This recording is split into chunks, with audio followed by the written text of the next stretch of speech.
જમીન પચાવી પાડવાના કૌભાંડના આરોપસર ધરપકડ કરાયેલ નામે બિલ્ડરની દાદાગીરી ઇકોસેલની ઓફિસમાં જ કરી દાદાગીરી મીડિયા સામે પોતાનો રોફ જમાવ્યો 200 કરોડની જમીન પચાવી પાડવાના આરોપસર સુરતના નામે બિલ્ડર વિનુ માલવિયાની કરાઈ છે ધરપકડ। વિનુ માલવિયાએ પોલીસની હાજરીમાં જ કરી દાદાગીરી। પોલીસ પણ મુખ પ્રેક્ષકની ભૂમિકામાં જોવા મળી। જાણે ગાર્ડનમાં ફરવા આવ્યો હોય તે પ્રમાણે એક હિસ્સામાં બે હાથ નાખી કચેરીમાં ઊભા જોવા મળ્યો। સાંભળો વિનુ માલવિયા પોલીસની હાજરીમાં શું કહી રહ્યો છે। તમે મને આરોપી સાબિત કરવા વાળા કોણ? તમે કોર્ટ છો? તેઓ પત્રકારોને પૂછ્યો સવાલ। તમે મર્યાદા ઓળંગી રહ્યા છો। બસ હવે પતી ગયું, હવે શાંતિથી છાપો। આરોપીઓનો વરઘોડો કાઢતી પોલીસ મુખ પ્રેક્ષકની ભૂમિકામાં। તમે જોઈ રહ્યા છો DNY ન્યૂઝ ચેનલ રમનદીપ કૌરની સાથે।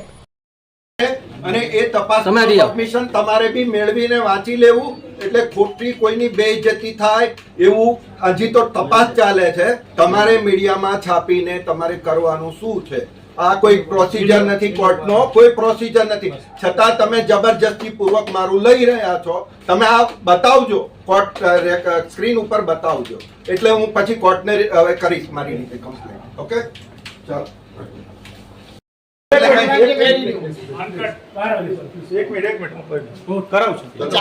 તમને કાલે લઈ આવો, તમને આવી રીતના કોઈ કરશે? અરે હું કરાવું છું ભાઈ, ચાર્જશીટ થાય પછી આવો, જોજો ને, પાડજો ને, ઉતારો જો ને, ધંધા કરવું પડે।